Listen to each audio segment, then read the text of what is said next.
बंगाल में मानवाधिकार कर्मी भी सुरक्षित नहीं, दिलीप घोष। सांसद दिलीप घोष ने कहा कि पश्चिम बंगाल में मानवाधिकार कर्मी भी सुरक्षित नहीं है। दौरे के दौरान उनके काम करने में टीएमसी के गुंडों ने कई प्रकार की बाधा उत्पन्न की। ऐसे में आम आदमी की हालत का अंदाजा लगाया जा सकता है। शहीद सम्मान यात्रा का खड़गपुर में स्वागत करते हुए दिलीप घोष ने यह कहा। इस अवसर पर केंद्रीय मंत्री सुभाष सरकार भी उपस्थित रहे। दिलीप घोष ने कहा कि दातन में टीएमसी के गुंडों ने मुझे काला झंडा दिखाकर गो बैक के नारे लगाए थे। बता देना चाहते हैं कि हम मदर डेयरी का दूध पीकर बड़े नहीं हुए हैं, जैसे को तैसा हमें आता है। उन्होंने कहा कि आज टीएमसी कहती है कि उसे सीबीआई का डर नहीं। भुवनेश्वर में जो सीबीआई हिरासत में रहे, जरा उनसे पूछिए। टीएमसी का एक नेता तो इस चक्कर में भगवान को प्यारा हो गया। टीएमसी कोबरा है जिसका एक फन जान ले सकता है। उन्होंने कहा कि टीएमसी नेताओं ने त्रिपुरा में भी सिर्फ नौटंकी ही की, जिसका कोई फायदा उसे मिलने वाला नहीं है।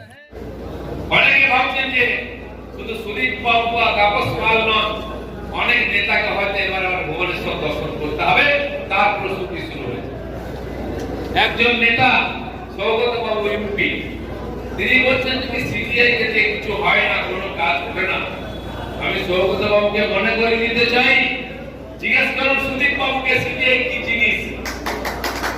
একজন তো ভগবানের কাছে চলে গেলেন, একাধিক নেতা কি করে ভুবনেশ্বর গেলেন, কি করে জগন্নাথ দর্শন করলেন। কপকে কথা মনে রাখবো, সিবিআই ঘোড়া সাপ নয়, কেউটে সাপ। একবার ছবল মারলে বুঝতে পারবেন, সারা জীবন মনে থাকবে। সেজন্য আপনাদের মতো যারা ভ্রষ্টাচারী অত্যাচারী নেতা, সিবিআই তাদেরকে ঠিক জায়গায় নিয়ে যাবে। সিবিআই কোর্ট তারপরে সাধারণ মানুষ আমাদের বিশ্বাস ছিল, সেই বিশ্বাস ছিল। পরশুদিন আমি দামোদরে যাচ্ছিলাম, একটি গ্রামে আমাদের কর্মীদের চাষ করতে হচ্ছে না, টিএমসি গুন্ডারা জমি ফাঁকা পড়ে আছে, আমি দেখা করতে দেখলাম বাড়ি ছাড়া। আমাকে রাস্তায় আটকে গো ব্যাক স্লোগান দিয়ে কিছু মাতাল গুন্ডা তারা আমাকে ফিরে আসতে বাধ্য করছে। আমরা সংঘর্ষ করতে করিনি। তারপরে আমিও বলে দিচ্ছি, যদি ওনারা মনে করেন গায়ে জোরে আটকাবেন, তারা যেন ভুলে না যান যে আমরাও মায়ের দুধ খেয়েছি, আমরা মাদার ডেয়ারির দুধ খাইনি। তো তারা যদি মনে করেন যে শক্তি প্রদর্শন করবেন, লোক দেখাবেন, এখানে আমাকে লোকেরা ভোট দিয়ে জিতিয়েছেন, তাদের ক্যান্ডিডেটকে গোহারা হারিয়েছেন, মানুষ আমাদের সঙ্গে আছেন, তাদের সেই ইচ্ছাও পূর্ণ করব শক্তি প্রদর্শনের। এবং তারপরে কি হসপিটাল যাবে, কি কোথায় যাবে, এটা পরে যাবে। পয়সা লুট করে কাটমানির পয়সায় মদ খেয়ে আমাদেরকে চোখ দেখায়। বন্ধুগণ, 185 জন প্রাণ দিয়েছে বিজেপি, ভয় পায় না। বাড়ি ছেড়েছি, পার্টি ছাড়িনি, রাজ্য ছেড়েছি, পার্টি ছাড়িনি। আর তোমাদের ওই বাচ্চা বাচ্চা ছেলেরা নেতা আছে, নাম দিয়ে সিগনি পড়ে ত্রিপুরা গেছিল, ওখানকার লোকেরা গৌবাগ বলেছে, ব্যান্ড ভিজে গেছে। দুটো পাথর মেরেছে, কেঁদে রাস্তায় গোড়াগড়ি দিচ্ছে, সুইসাইড করবে বলছে। তোমাদের দম জানা আছে, 2 নম্বরই পয়সায় ফুটানি মার। আরে ওখানে তো তোমাদের মন্ত্রীকে নেতাকে বুলেট প্রুফ গাড়ি দিয়েছে, ত্রিপুরা সরকার স্বাগত করেছে, এসকর্ট দিয়েছে, পাইলট দিয়েছে, তাও ব্যান্ড ভিজে যাচ্ছে। আমরা তো তোমাদের মতো গুন্ডাদের বিরুদ্ধে লড়াই করছি, প্রাণ দিয়েছি, পার্টিকে জিতিয়েছি। দরকার হলে লড়াই যতদূর করতে করবে, ছেড়ে কথা বলবো না। সবে তো সিবিআই হাত লেগেছে, বাগে ছিল 18 ঘা, সিবিআই ছিল কত ঘা, সুদীপ বাবুকে জিজ্ঞেস করুন।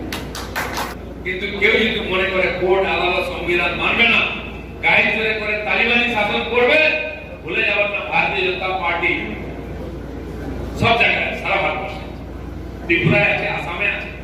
ওনারা কি বলছেন এখানে বদলা নেবে ত্রিপুরা। বলছি ভাই, বাংলার বাইরে পা রাখবেন না, উড়িষ্যা, ঝাড়খণ্ড, বিহার, আসাম যাবেন না, দিল্লিও তো যেতে হবে। তখন কি হবে, তারপরে কি হবে সেটা আমরা ঠিক করব, সেটা চিন্তা করবেন না।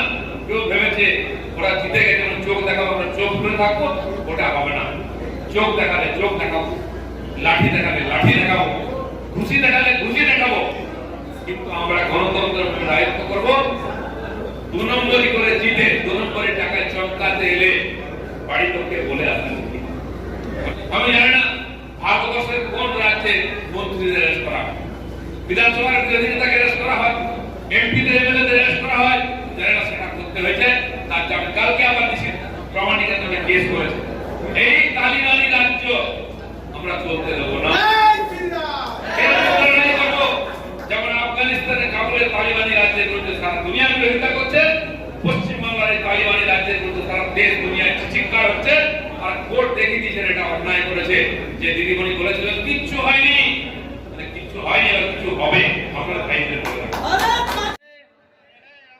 डॉक्टर श्यामाप्रसाद मुखर्जी अमर रहे, अमर रहे, अमर रहे। वंदना जी को फूलमाला पहनाकर उत्तरी पहनाकर उनको सम्मानित करेंगे।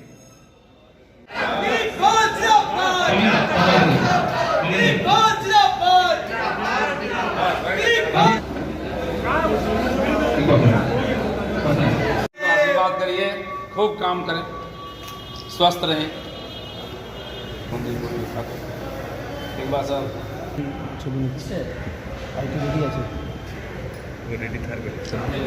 পল্লবদা থাকবো